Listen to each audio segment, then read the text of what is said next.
Good evening and welcome to Global Lens on Apna Watan TV. I'm Saadia Afzaal. Oil and gas, two things that have powered our world for more than 100 years. They light up our homes, move our cars, fly our planes, and even help make the clothes we wear and the food we eat. But today, we are facing a hard truth. Despite all the talk about green energy, about going electric, about saving the planet, global demand for oil and gas is still rising. And unless the world makes a big change, experts say it will keep rising for at least the next 25 years. That means by the year 2050, we could still be burning more oil and gas than we do today. Not less, more. And that raises a big question: why? With all our technology, with electric cars and solar panels and wind farms, why can't we cut back faster? Well, the answer isn't simple. First, energy demand keeps growing. More people, more cities, more factories, more travel. All of that needs power. Every time a developing country builds new roads or opens new industries, energy use goes up. Many countries still rely on cheap and easy fuels, and oil and gas are still the most available and reliable options. Second, the world's energy system is deeply connected to oil and gas. Even if a country adds renewable energy, it still needs oil for transport, for ships, for planes, for making plastics, fertilizers, and steel. We can't just switch everything overnight. It takes time and it takes money. But time is exactly what the planet doesn't have much of. Scientists warn that if we keep burning fossil fuels at the current rate, we'll heat up the earth well beyond safe levels. More floods, stronger heat waves, unpredictable storms, these are no longer warnings for the future. They are happening now. Every year, new records are broken, and still, the demand for fossil fuels goes up. The International Energy Agency, a group that tracks global energy trends, says that unless governments take serious action, demand for oil and gas could rise steadily until at least 2050.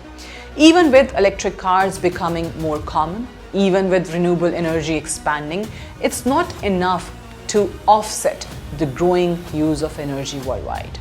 That means we are still on a path that could make climate targets almost impossible to meet.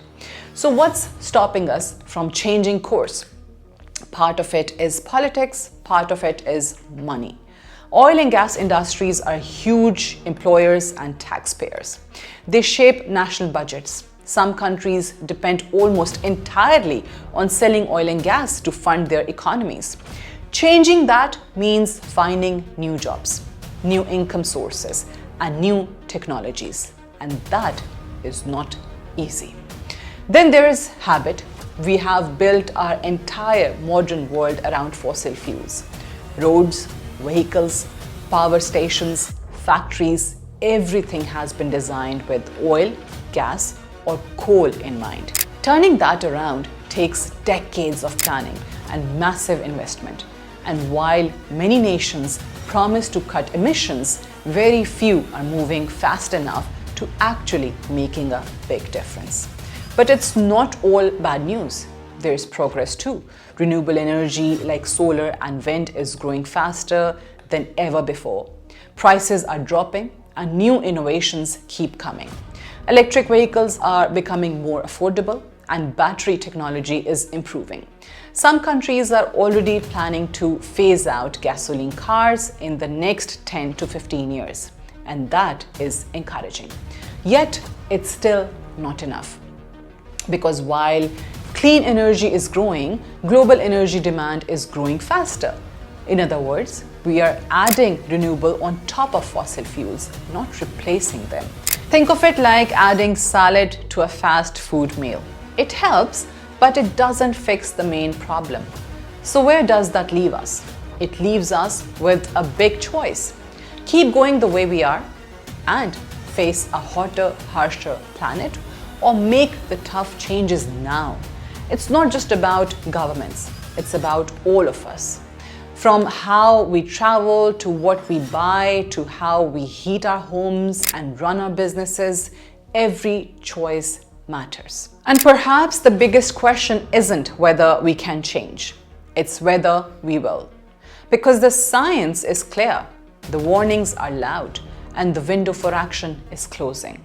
If oil and gas demand keeps rising for the next 25 years, the world we leave behind will be very different from the one we know today. Not just warmer, but riskier, more divided, and more unstable. So maybe this is the moment to stop thinking of clean energy as a dream and start seeing it as a duty. The shift won't be easy, but neither is living with the cost of doing nothing. The clock is ticking, not just for oil and gas, but for all of us. This is Saadia Afzaal for Apna Watan TV.